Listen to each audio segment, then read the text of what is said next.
Take a look to the left, folks. Unfortunately, this is one area of the reserve I am not allowed to stop in. We'll go as slow as I can, though. Elephants will eat that red clay back there, provides minerals in their diet they don't normally get. Both male and female elephants have those ivory tusks. Unfortunately, that makes some real big targets for poachers. Even though they're on a protected reserve like this, it doesn't always mean they're totally safe. So I've had some real problems in the past. I hope Wilson's right about those poachers being out here. On a much happier note, we have researchers out here on the reserve doing studies on elephant vocalizations.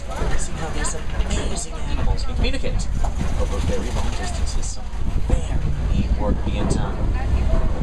I see some activity going on at the watering hole just up ahead. You get a pretty good look up there. Now, if you take a look back into the left, pretty good look at an elephant back there. Notice it's kind of covered in mud. That's basically elephant sunscreen. Elephants have very sensitive skin, so what they do is throw mud and dirt all over themselves. Helps to form a protective layer and keeps them from getting sunburned. Pretty cool, if you ask me. There's a baby elephant just up ahead. Cutest little thing. Baby elephants will stay with their mothers anywhere from 13 to 15 years. It's one of the longest childhoods in the animal kingdom. So that's a real big deal to hear the Wilsons picked up a baby that wandered off without its mom. Just got lost in that. Nothing worse has happened. By the way, the saying, an elephant never forgets, actually turns out to be pretty much true. Elephants show remarkable memory for places, landmarks, people, all sorts of things. Even years after first encounter, you know. Up ahead, some greater flamingos. The lightest color pink of any flamingo variety. They get the coloration for their diet, which is rich in shellfish and other things high in keratin. When they hatch into their eggs, they're little gray buzzballs. They're very cute, but not pink at all. They develop the coloration over the course of about a year. A while back, I told you a very sad story about black rhinos, how they're just not doing super awesome species right now. Well, I have a much happier story, this time about white rhinos. White rhinos used to be in the same situation as black rhinos, headed almost to extinction for their horns. But due to conservation efforts like anti-poaching laws, we were able to return white rhinos back to sustainable levels. On the hill on my side of the truck is an ostrich. Even though they have wings and feathers, ostriches cannot fly. They do tend to be a little territorial though, so we're gonna keep our distance, hopefully we can keep it. Oh, a fantastic look at some white rhinos. Gonna pull up right next to them and stop for you. Oh, also some ostrich eggs up ahead on the right, the largest eggs in the world, it's about 3 pounds each. But the name white rhino doesn't actually refer to the animal's color at all. It's a mistranslation of the Afrikaans word "vite," meaning wide, referring to the animal's much wider mouth as compared to that of the black rhino. Oh, we're gonna get a great look at him. Simba 1, I see you at the junction. I suggest you go west. It will be worth it. Roger that, Wilson. Gonna head in that direction now. Over. I wonder what he's talking about. Oh. I see what he's talking about. Alright, folks. They're hard to see. They just perked up a little bit. A couple of cheetahs way up on the hill to the left. Oh, Juan's interested in something coming this way. Cheetahs are the fastest land animal on Earth. Clock speeds up to 70 miles per hour in short bursts. They do most of the hunting during the daytime, relying on their incredible sense of sight to find their prey.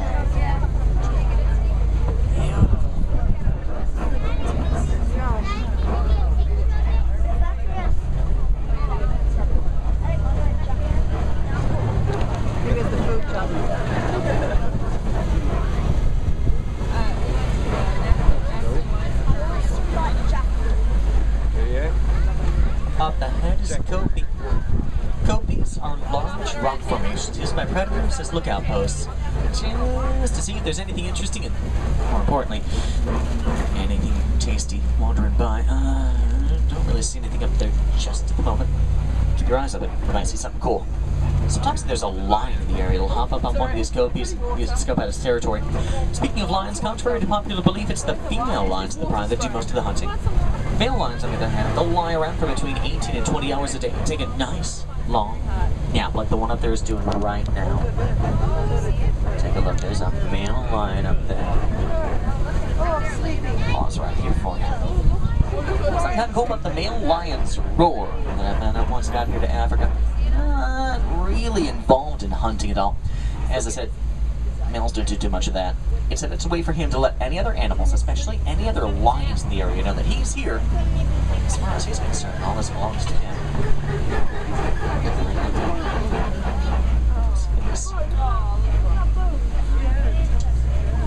Lions are the largest of the African cats, also the most sociable, but the only ones to hunt cooperatively in prides. See some burrows up ahead. Must mean we're getting into warthog country. Warthogs have razor-sharp tusks. It's their main defense. When they take naps, they usually back into their burrows, leaving their tusks facing outwards, hoping to stop any predators who come by and give them any problems. A couple walking around to the left there. A little hard to see.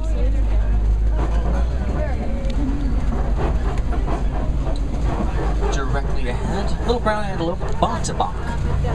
Almost extinct in the wild, pretty much only found in protected reserves like this. On the left, a bunch of ostriches, and on the right, a great look at some more white rhinos. White rhino's horns are made of keratin. Basically the same thing that our hair and fingernails are made out of.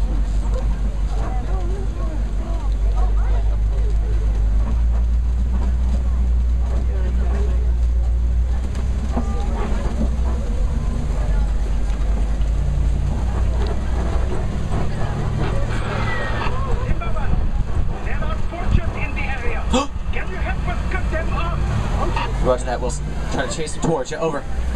No, folks. There are poachers out here. That's not good. So there's a gate up ahead. Gonna hop out of the truck and open up the gate for us. Oh, no. Isn't smashed open already. All right. Not in my reserve, though. Hang on tight, folks.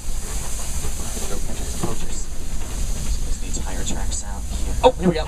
The poachers are heading east. Keep going, and you drive them to my patrol. Over. Roger that, Wilson. Follow the tire tracks into... Ooh. Bugatti Hot Springs. Over. Oh, this is bad. Get around here. Where are they?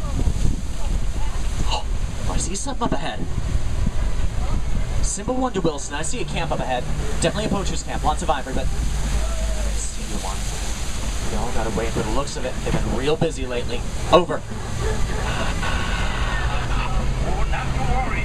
Drop them right into my patrol. Great news, Wilson. I think we're coming up to them now. The poachers ran, but they won't get far. We located the other elephant. Thanks to you, they are now both safe. Yes! Everyone. Asante Sana Wilson. Thank you for everything. I have to go now. We have to get this baby elephant back to his father. Roger that, Wilson. Let me help set on those poachers for you. Like catching them on the foot. This is symbol 1. Over and out. Folks, got bad news for you. I'm gonna have to cut our safari short. It's just not safe to be out here with the poachers still on the loose in the reserve. I know Wilson's patrol's gonna catch you, but just to be safe, I'm gonna drop you off at the warden's post that's just up ahead. From there, it's gonna be a very short walk back to the village of Harambe. Or if you're interested in some more animal encounters, I definitely recommend a trip down the Pangani Forest Exploration Trail. A lot of neat stuff to see out there. And folks, here in Harambe, we don't like to say goodbye. That would just be too sad. Instead, we have a Swahili saying, and that's Kwaherini. It means go well. So Kwaherini, everyone. Go well, enjoy the rest of your visit to Africa.